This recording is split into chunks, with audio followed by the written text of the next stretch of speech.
Welcome to Laying Foundations podcast. It is just Davis and I today coming at you live. It's been a little bit since we've done this, so hopefully we're not too rusty. New Today, subject matter experts, right? yeah, SME. exactly.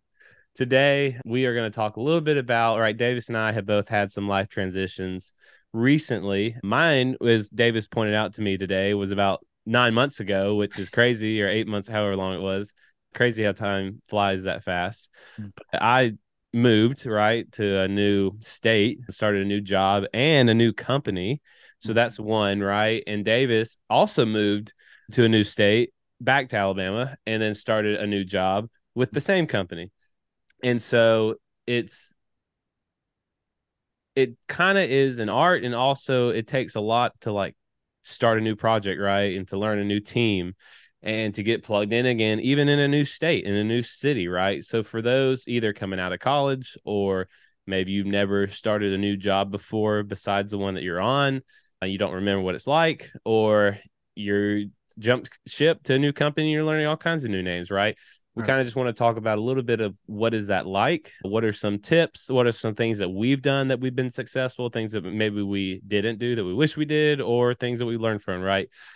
And so just to start off with, you know, jumping into a new job, you just got hired, you just switched, right? You first day, you're stepping on it, brand new, you never seen the plans before.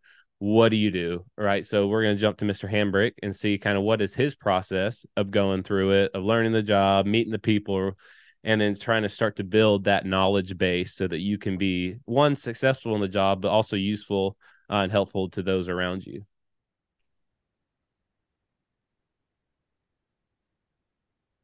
I don't know why this popped into my head. So I'm gonna go out to left field and we're gonna make our way and land the plane at home plate later. But here we're gonna start Good. with this. You know what I think would be super imperative, especially being young in our industry, right? Because that's our audience, is that time of when you're leaving the other job and then coming to the new one.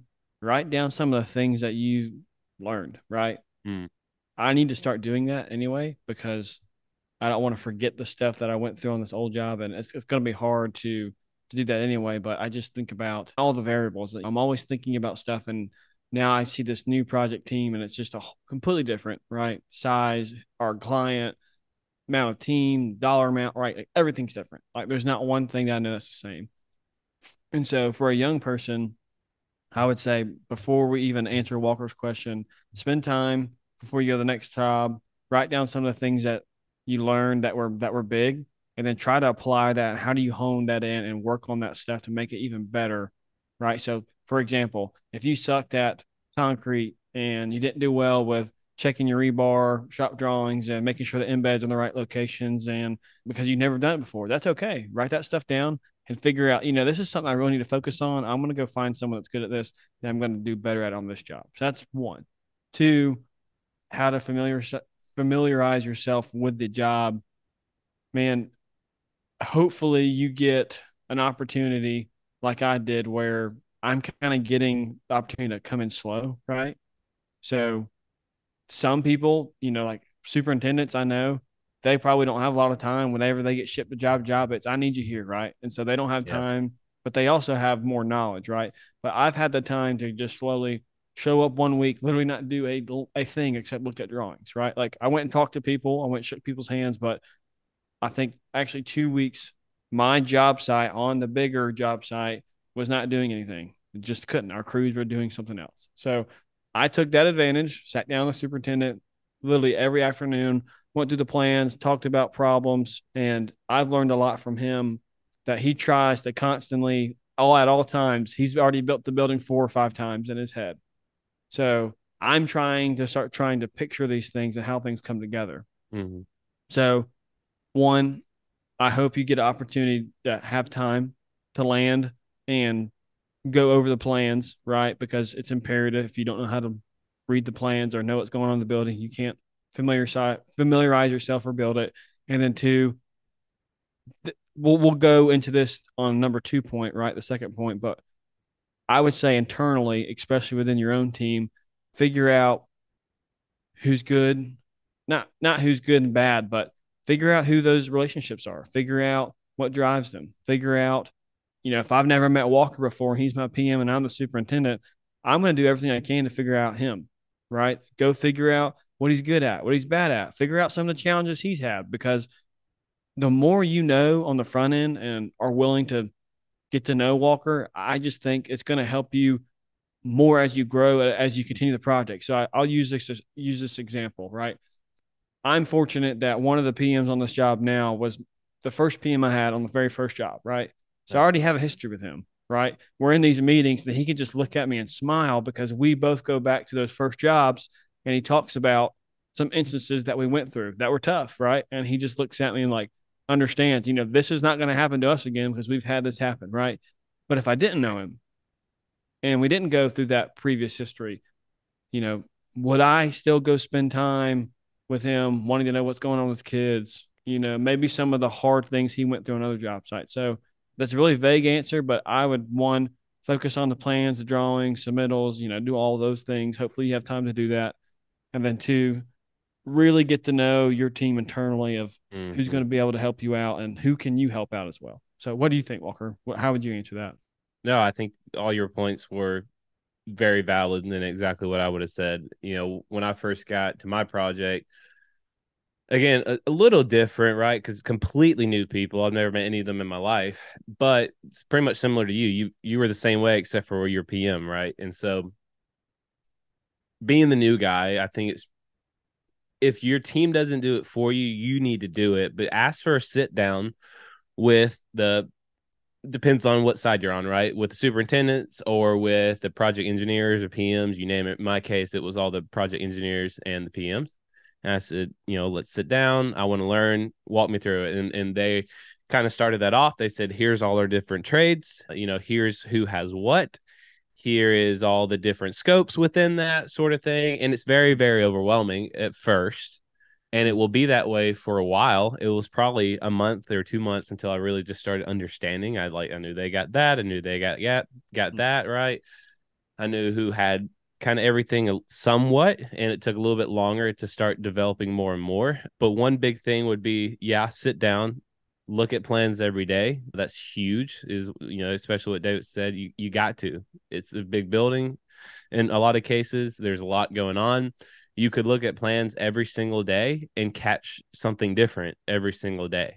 And you start looking at the model or you start looking at submittals and kind of seeing how things tie into it. Another thing I'd recommend is just ask as many questions as possible because you get to play the new guy card for a while, right? And people are going to be okay with it. If you go a year down and you ask a question like, hey, who has the electrical, right? You probably should know that. But when you're first in there, hey, who does this again? What is their name? What's this scope? And just start asking as many questions as you possibly can and use that new guy card for a while. And then another thing, right? The last thing for me would be to try to talk to all the subs on there, all the trades on there every day or as much as you can. Me and my plumber talk pretty much every day after stretch and flex. We say, hey, how are you? How's your night? How's your week going? What do you got today? Do you need anything? What's going on with your guys, etc. So I get to learn a little bit. One, personally, how is he doing? I get to learn a little bit more about him. I get to learn what's going on the job, and if there's any big problems that I need to help them get through or solve or accomplish that helps the project move forward. And so if you just kind of do that every day and you slowly start to learn it and slowly start to develop it, then you're going to be successful. What would you recommend for someone who is brand new, green, right? Out of college, new job, new state, new city, and new project team? What would I recommend as far as? Yeah. From my points are coming at it as I kind of knew a little bit about construction. I kind of knew a little bit about the scope of work and everything, right? Brand new guy coming into it. What's the best way for him to plug in? Because he doesn't know anything, doesn't know how to, kind of talk to the people there, probably doesn't know how to interact very well, and probably doesn't even know about the safety aspect of a project and how to walk around on it. Yeah.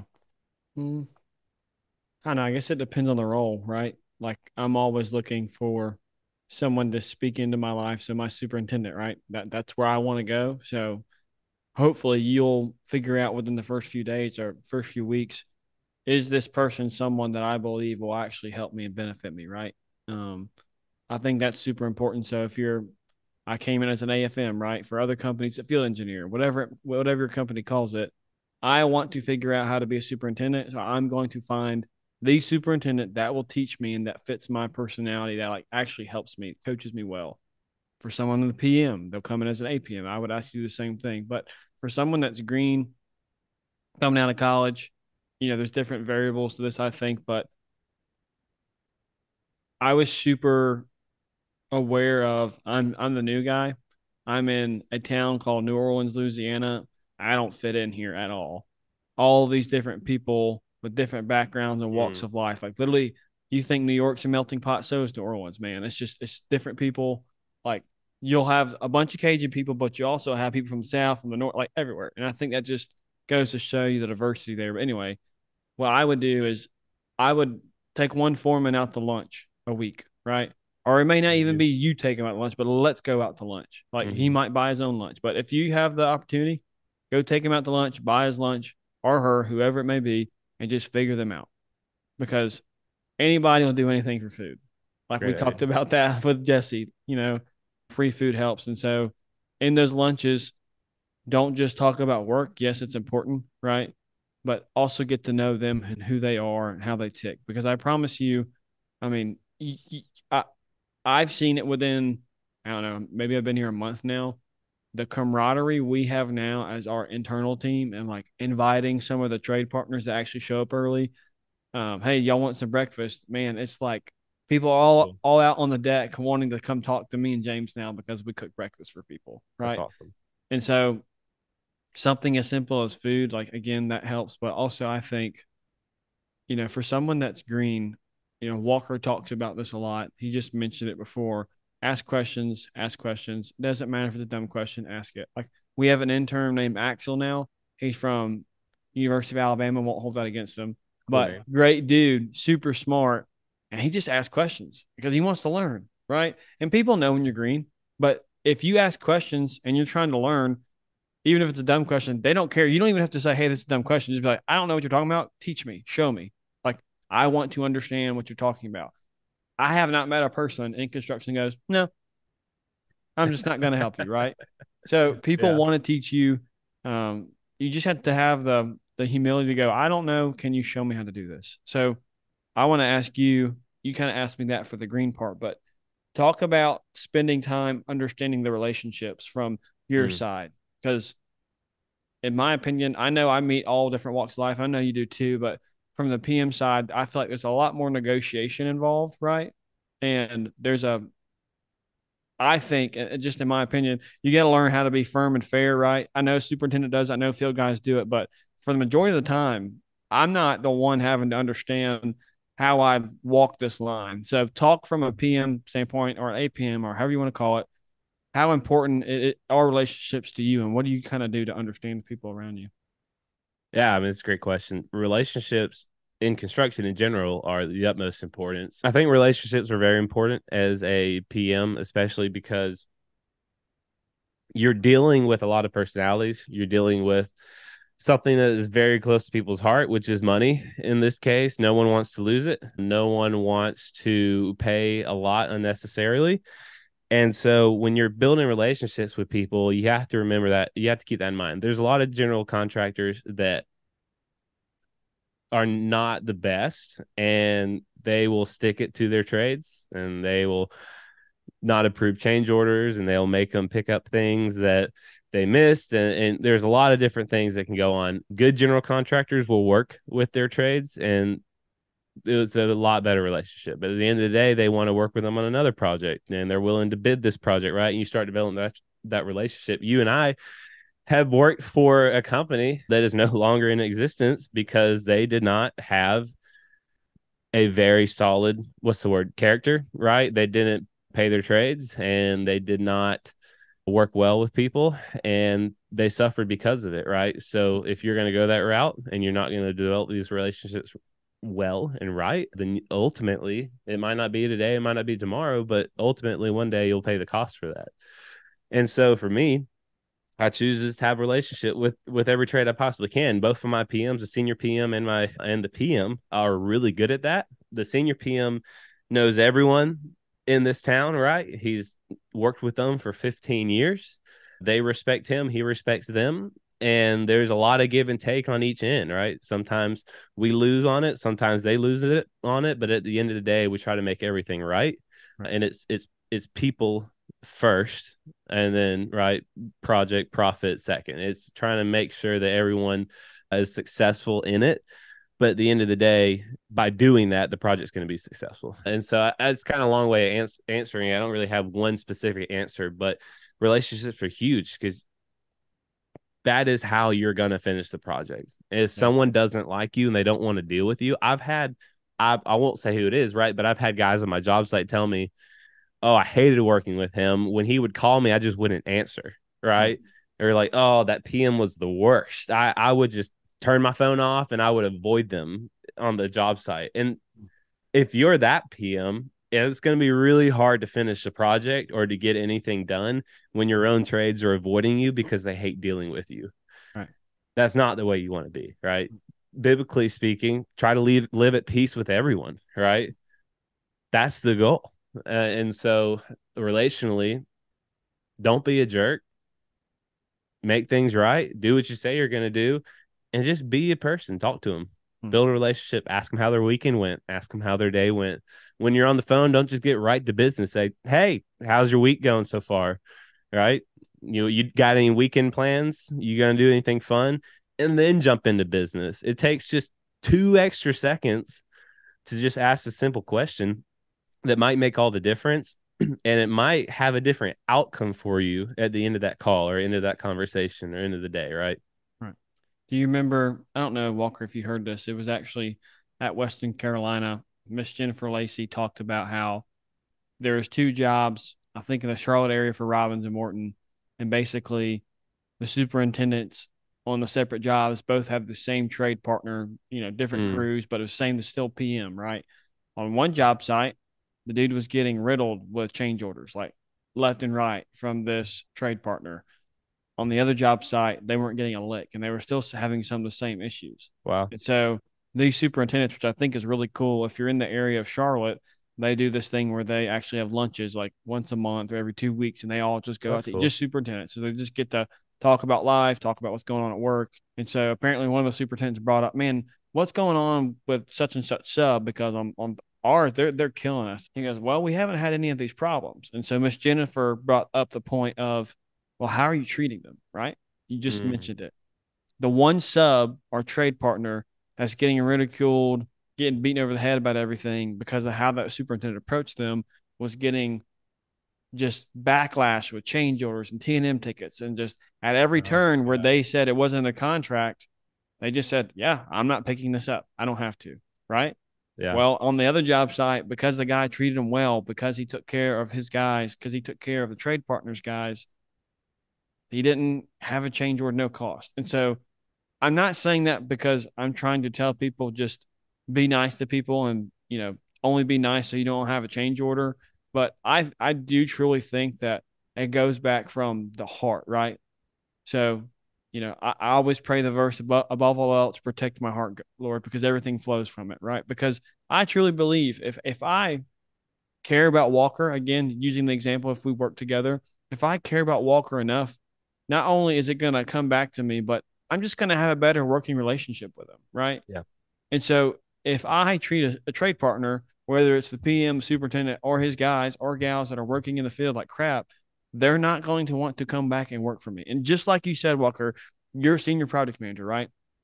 He's been in that town for 15 years.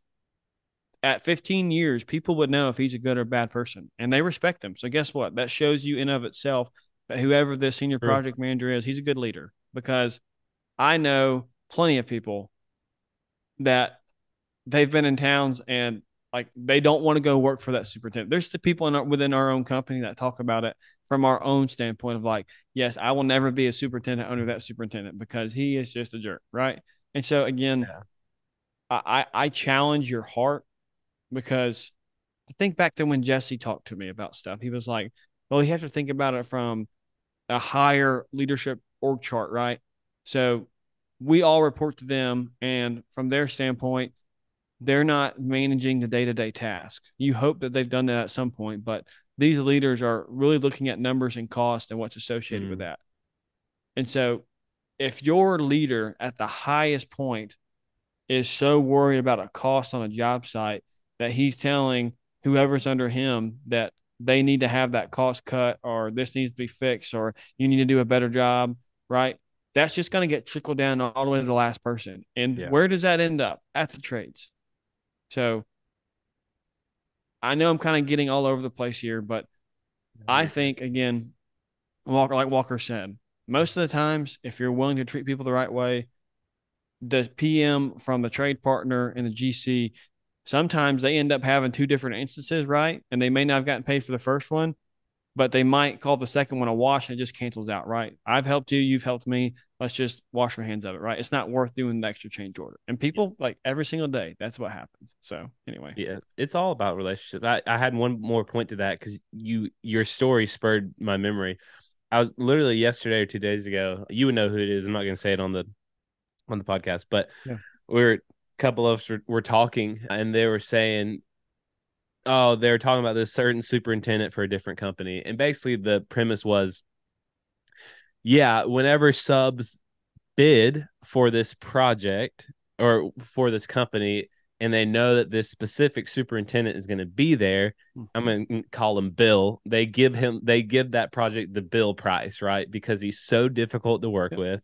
Yep. No one wants to be on that project with him, right? They still want to have the project because everyone Work. needs to make money and the Yep. work and get their guys out there, right? But they just don't want to have that project. So they jump the price because they know that it's going to be super difficult in the long run to deal with this specific superintendent. Right. And it's the exact same thing, right? In the long run, if you're going to be that person, you might end up costing your company more money. Right. Right. I agree. What was our third point? And then our third point, going back to just being young and maybe out of the green stage, but you still don't have all the experience. Don't be afraid to admit what you're doing, right? So I can think back to how this has just paid dividends in my career. I don't understand. I see people in meeting. Like, I'm on a huge job site now, right? Don't know if I'm allowed to talk about the contract value, so I'm not going to. But it's huge. It's massive, right? We have over 30 to 40 people full time, just not trade Crazy. related, just at the office. It's huge. Okay. There's people that say, I don't know, help me, teach me, show me every single day. No one goes, no, you're stupid. I don't know. We just think like you're going to get made fun of, like we're in middle school still. Like these are grown men and women that say, I don't really understand that. Can you explain that to me? Hey, I've Mm-hmm. never done this before. Show me how that works. If the general superintendent or senior superintendent or whoever's in there that has experience, they literally light up and have a passion. Like they want to teach you. Cool. So don't be afraid to admit what you're doing. Now, if it's, I don't know about every single thing under the sun, maybe you need to look internally, or you may not be in the right field. Because if you say, I don't know to everything, you're not doing enough research on what your, whatever trade or scope or whatever it may be, right? You got to do your own research. Like Walker's talked about this before. He's been in meetings and he didn't know something or an abbreviation. Right after that meeting, he'd go Google it. Okay, it took him 5 seconds. He figured that out. If he couldn't, he would then go to Johnny Green, and Johnny would answer it for you. Right. So Yeah. find the person, one that you can go to and ask quote unquote dumb questions. But to me, it's just a pride thing, right? Get over being afraid to admit you don't know what you do, because everybody, I think, again, back to what Walker you talked about before, right? There was an executive that told you at your last company that was like, man, people just act like we know what we're doing. I don't know what I'm doing. I'm an executive, right? I'm like executive vice president of this company. So Yeah. don't be afraid to just admit it, right? Yeah, and I agree, right? And he brought up a really good point. There is we talk about asking questions, ask, right? But like he mentioned, you also want to be somewhat competent, and you don't want to ask a question if you can easily and readily find that answer. Yeah. Right. There's been times where I've gone up to my project manager and I started asking a question. I said, never mind. I can go look for that myself. I don't want to waste your time on that, right? I think there is a balance of I don't know versus I don't know. Let me go look for it and try Mm, to find it first. mm, And then if I can't, like you mentioned, then I'm going to go and talk to someone about it. mm, Right. mm, mm. And that means exhausting your options too. Yeah. Or if there's it goes with problem solving as well. But if you need to talk to a trade or you need to ask a different roundabout question, you need to Google it, you need to go into the plans and you still can't figure it out, obviously go ask your superintendent, go ask Right. someone else, go try to get the question right. I'm listening to a audiobook, a guy named Nick Bear, really cool dude, seems like short book, but he was basically saying, he's entrepreneur, he does Bear Performance Nutrition, and he was saying there's so much stuff out there in terms of not like knowledge based stuff, audiobooks, podcasts, books, Google, right? He's like, I never wanted to waste someone's time by asking him a question that I couldn't go and figure out myself Mm. first. If I had to read a book about it, if I had to listen to a podcast, if I had to do whatever, Thank um, because that's just wasting their time. And if not, at the end of the day, right? If I figured all this stuff out and I still don't know, then I'd ask them, or that enables me to open up. Like I've just learned all this information. Now I can ask questions that I didn't even think to ask, or I didn't even know that were a question right before I did all this research. And I think the same can apply to construction. Go look in the plans, go figure things out. If you're new, that's a lot harder. You don't even know what to look at, right? But as you develop your careers, you get on these new job sites, you kind of have a little background like, oh, I need to go look at this plan and then this drawing and then this to figure out this, right? Yeah. And do that first and then go ask the question. Yeah. So as you grow and as you mature, there is a balance of what types of questions you ask, but you should never stop asking questions because there's always something that you don't know and that you're not going to be able to figure out yourself, Right. you know? I think the caveat to that again is to like, at least for me, before for my own personality, so people have background, I would be so afraid to ask a question because I would one, I think I would make myself look dumb for asking the question, but Mm-hmm. then two, I would sit for hours looking at something that could Yeah. easily be answered by Yeah. Don't someone do that's that. done it. If like, yeah, like Yeah. that's what I'm saying. I would do right. So Yeah. for me, Yeah. I'm saying caveat: go ask because Right. it's not that big of a deal. But I like what Walker said because I mean, use the example of, hey, I've never installed a precast panel outside the building, right? I have never done that. I'm getting a great learning opportunity on this project now. And there's curtain wall and there's Yeah. glazing and there's metal panels. I've never done any of it, right? But we're going to figure it out. We're going to learn. So guess what? I'm going to figure out from my superintendent, from the superintendent that's on the other job site, the trade partners. I'm going to go ask them questions to figure it out and just figure out how they're going to do it, the sequence, what's the right way to do it, what should I be looking for, how can I help them, right? Mm-hmm. I ask them those questions because they go, okay, yes, Yeah. this guy has never done this before, but guess what? He's wanting to learn and he's going to help me out. He's not coming out here to go like, this isn't, I don't know, just pull out some quality control thing that just drives everybody crazy, right? Yeah. Like they know I'm going to help. So anyway, don't be That's exactly afraid it. to admit what you know and don't know. Again, I Walker does a lot better job at this, but I learned on my last job. Don't just be like, oh, I don't know, and you can go look something up. Like we had a project directory right on Procore that had everybody's phone number on the job site. And I would still go ask Caleb, like, hey, who's this? What's this guy? What's his name? Like, where can I get his phone number? He'd be like, go look on Procore. I'm like, got it. Sorry, forgot. So that's just Sometimes it's easier to just do that way, right? right. But there is a balance. And Yeah. guys, like Davis said, no one's gonna judge you if you Right. don't know something. Go talk to your trades. Go talk to if you're a plumber, go talk to the electrician. If Right. you're an electrician, go talk to the plumber. Learn something new. Right. Right? People want to talk about, we've said this a lot. People want to talk about things that they know about, right? If you ask us a question about construction and you don't know anything about construction, we're going to talk your head off. We'll tell you all you want to know. Yeah. If you ask someone about something that they are good at or that they really care about, they're going to happily want to talk to you about it and explain about it. I ask my plumber something new every day. Sometimes it might sound stupid, right? What does this pipe do? But he answers it and they talk about it. Or when our stud guys get on it, hey, how do you make sure this wall's in the right spot, right? Tell me about your robotic layout. That's cool. I asked the BIM guy a couple of weeks ago, hey, how do you lay out all these sleeves in the floor? And he took me through a 5-minute explanation of how the touchscreen on the little robotic layout thing works. I still couldn't do it, but I know a little bit more than I did, right? That's cool. Yeah. No questions. Some questions are dumb questions. Most questions aren't dumb questions, though. And if you just go out there and ask them, people are going to want to talk to you about it. Yeah. I also, I'm from the camp that there are no dumb questions, because to me and how I've learned it, I'm willing to make other people think that I'm dumb so I can help them. Yeah. Right. And people don't get that. Like, they don't understand. Like, that's just what I would like. And Melissa taught me that. Like, you don't have to be the expert at everything. They don't have to know that you know it or you don't. But True. if you're willing to go ask questions, and people can tell if you're interested, right?